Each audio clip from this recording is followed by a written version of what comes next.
Hello বন্ধুরা, welcome back to my channel Mithun Mampi ব্লগে তোমাদের সকলকে ওয়েলকাম জানাই। তোমরা সবাই কেমন আছো? আশা করি তোমরা সবাই ভালো আছো। আমি তো ভীষণ ভালো আছি।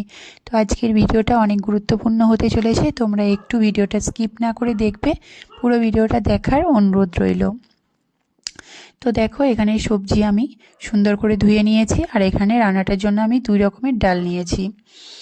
তো চলো ভিডিওটা দেখে নেব। তো সবার আগে বলে নিই, যারা চ্যানেলটা নতুন দেখছো প্লিজ প্লিজ প্লিজ চ্যানেলটা সাবস্ক্রাইব করে আমাকে বন্ধু করে নিও। আর যদি আমার এই ভিডিওটা তোমাদের ভালো লেগে থাকে একটু লাইক কমেন্ট শেয়ার করে দিও। তো চলো আর দেরি করব না, ভিডিওটা দেখে নেব। তো সবার আগে আমি এখানে একটা প্রেসার কুকার নিয়েছি। প্রেসার কুকারে খুব সামান্য পরিমাণ তেল দিয়েছি। তেল গরম হয়ে গেলে তেলটা আমি এভাবে চাড়িয়ে নিয়েছি। তেলটা গরম হয়ে গেলে আমি যে 2 রকমের ডাল নিয়েছিলাম, ডালটা সুন্দর করে জলে ধুয়ে জল ঝরতে দিয়েছি। জল ঝরে গেলে ওই ডাল আমি এই তেলের মধ্যে অ্যাড করে দেব।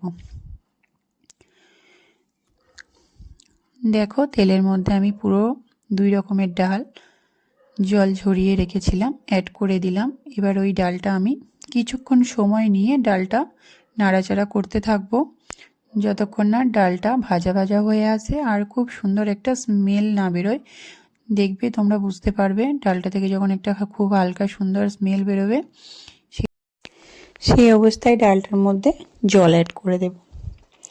তো আমি এখানে খুব সামান্য পরিমাণ জল অ্যাড করব, কারণ আমার রান্নাটা একটু তরকারি তরকারি মতো হবে। তো দেখো, এবার আমি প্রেসার কুকারে ঢাকনা লাগিয়ে 2টো সিটি ফেলে নামিয়ে দেব। আর এদিকে দেখো, আমি সবজি কেটে নিয়েছি। তো চলো এবার গ্যাসের মধ্যে আরেকটা কড়াই বসিয়ে একটু তেল দিলাম। তেল গরম হয়ে গেলে এখানে আমি জিরে আর শুকনো লঙ্কা ফোড়ন দিলাম। জিরে আর শুকনো লঙ্কা ভাজা ভাজা হয়ে এলে ওর মধ্যে আমি কেটে রাখা কুমড়োটা অ্যাড করে দেব। তো এখানে বলে দিই, কুমড়োয় আমি খোলা ছাড়াইনি। তোমরা চাইলে কুমড়োর খোলাটা ছাড়িয়ে নিতে পারো। তো আমার মনে হয় যে ডায়েটের জন্য যেহেতু করা হচ্ছে, আমি এইভাবেই খাবারটা বানাতাম। তো তোমরা একবার ট্রাই করতে পারো। তো কুমড়োর মধ্যে আমি নুন পরিমাণ মতো আর কালারের জন্য হলুদ দিয়ে দিলাম। এবার নুন হলুদ দিয়ে কুমড়োটা গ্যাস কমিয়ে দিয়ে একটু ভাজা ভাজা করে নিতে হবে। গ্যাসের ফ্লেম কমিয়ে আমি কুমড়োটা একটু নুন হলুদ দিয়ে ভেজে নিচ্ছি। তো দেখো,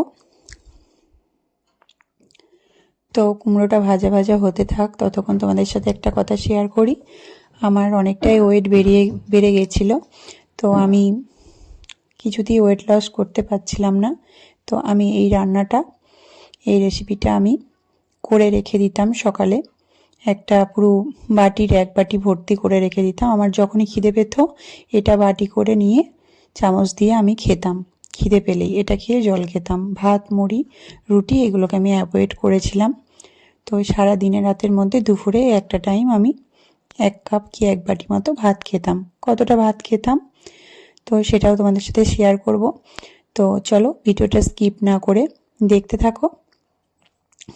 তো দেখো, দেখতেই পেলে তোমরা ভিডিওতে ডালটা আমি সেদ্ধ করে নিয়েছিলাম। সেই ডালটা আমি এই কুমড়োটার মধ্যে অ্যাড করে দিলাম। আর টমেটো কেটে রেখেছিলাম, ওটাও আমি এর মধ্যে অ্যাড করে রেখে দিলাম।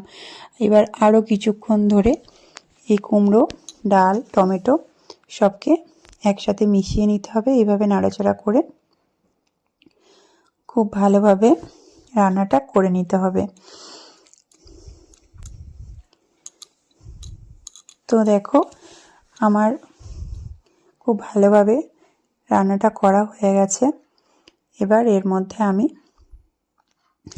আগে থেকে শাকটা কেটে জল ঝরতে দিয়েছি, সেই শাকটা আমি এবার এর মধ্যে অ্যাড করে দেব।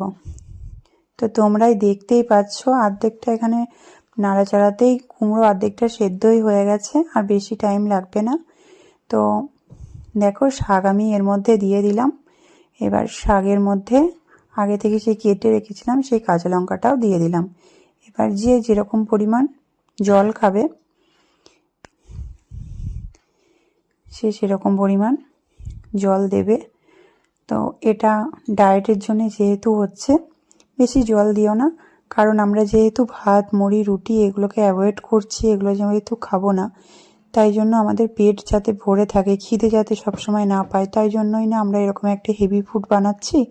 তো এটা আমরা জল একটু কম দিয়েই করব, তাহলেই আমাদের পেটটা একটু ভরা ভরা থাকবে। তো দেখো আমি জল দিয়ে এইভাবে সুন্দর করে রান্নাটা করে মিশিয়ে ঢাকা দিয়ে দিয়েছিলাম।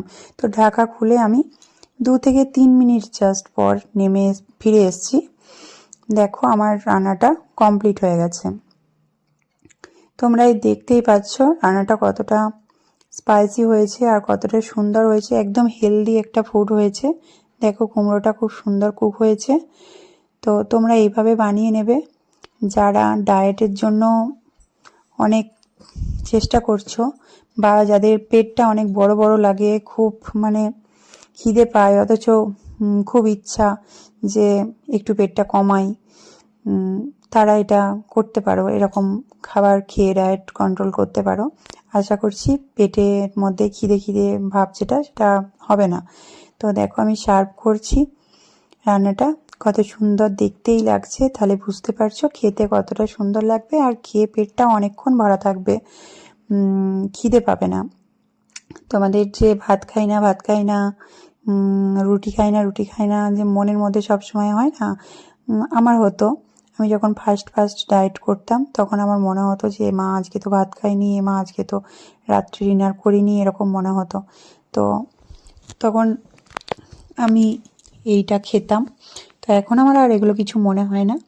তো এই ছিল আমার আজকের ব্লগ। তো আমার আজকের ব্লগ তোমাদের কেমন লেগেছে আমায় অবশ্যই জানিও। ভিডিওটা ভালো লাগলে লাইক কমেন্ট শেয়ার করো। তো চলো আমার খাবারের থালিটা দেখিয়ে দিই। তো দেখো এইটুকু আমি ভাত খেতাম, বাটির 1 বাটি, তার সাথে এই ডাল 1 বাটি, তার সাথে একটু পাঁপড় আর একটা লেবুর রস। তোমরা খেও, আশা করছি খুব ভালো লাগবে। আজকের মতো এখানেই টাটা। নেক্সট দিন চলে আসবো আবার নতুন একটা ব্লগ নিয়ে। সবাই অনেক ভালো থেকো, সুস্থ থেকো, আমাকে অনেক ভালোবাসা দিও। আজকের মতো এখানেই টাটা।